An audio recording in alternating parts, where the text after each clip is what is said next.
Milán, te másképp vagy szerinted, mint a hetero úgy egyébként?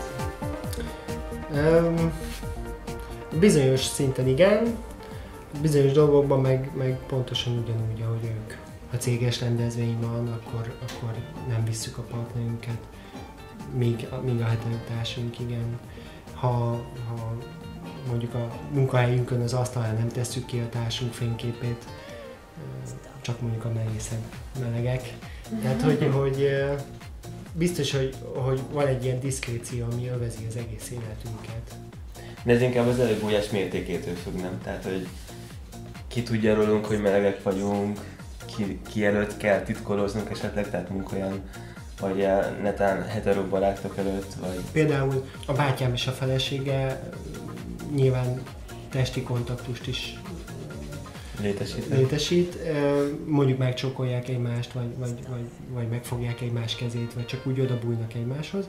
És annak ellenére, hogy én felvállaltam élet, és a család mindent tud, mi ezt nem tesszük meg családi légkörben. Te szolidabbak vagytok. Szolidabbak vagyunk. Hát megint a diszkréció szerintem, hogy annak ellenére, hogy tudom, hogy ők elfogadtak engem, és nincs bajuk ezzel az egész kapcsolattal, azért valószínűleg azt nehezen tudnák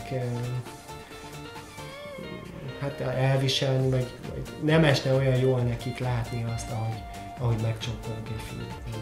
Hogyha lenne egy barátod, akkor a karácsonyt azt hogy ünnepelnétek meg? Szentestét valószínűleg szüleimnél, viszont akkor valószínűleg nem vinném el, hanem külön megünnepelnénk a szentestét valamikor. Mégis sok meleg párnál előfordulhat az, hogy például a karácsonyt azt külön töltik. Az is tulajdonképp az életvitelünk része, hogy mi sokkal nehezebben találunk társra. Aki vidéken él valahol, nem is tudom, hát a vidékiek is pont azért jönnek fel Pestre dolgozni, meg élni. De tulajdonképpen ez akár kiváltó, a melegség kiváltó oka lehet annak, hogy az ember elköltözön valahol. Hát ha nem fogadják el otthon mondjuk a szülők, tehát amint elmondod és nem fogadják el, vagy esetleg titulozunk el, akkor valahogy sokkal valószínűbb, hogy nem tudom, korán elköltözöl otthonról. Sőt, lehet, hogy másik városba is, vagy esetleg ne lőjön ki, hogyha olyanok a szüleid, vagy a és család. akkor ugye kialakulhat egy olyan negatív családi légkör, ami hetero. Ami erőltetett, igen. Tehát így közegben nincs. Egyre több meleg van, aki gyereket vállal, akár fiú, akár lány. De hogy egyre több. Egyre több, igen. De mármint ezt valamilyen ismerősöd, aki gyereket vállal melegként? Hogyne, nem is egy. Persze. Igen.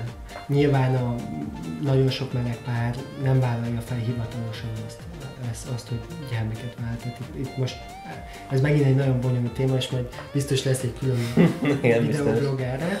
De most minden esetre hidd el nekem azt, hogy van egy ilyen, hát kicsit viccesen fogalmazva, baby boom így a melegek körében. Igen. Ettől még a mai 30-as éveiben járó melegek, vagy 40-es éveiben járó melegek, nek nincsen gyermeke, nincsen házastársa, tehát ugye ez is a életvitelünk részét képezi. Nekünk melegeknek valahogy egy idő után leginkább meleg ismerőseink vannak. Legalábbis én azt tapasztalom magamon,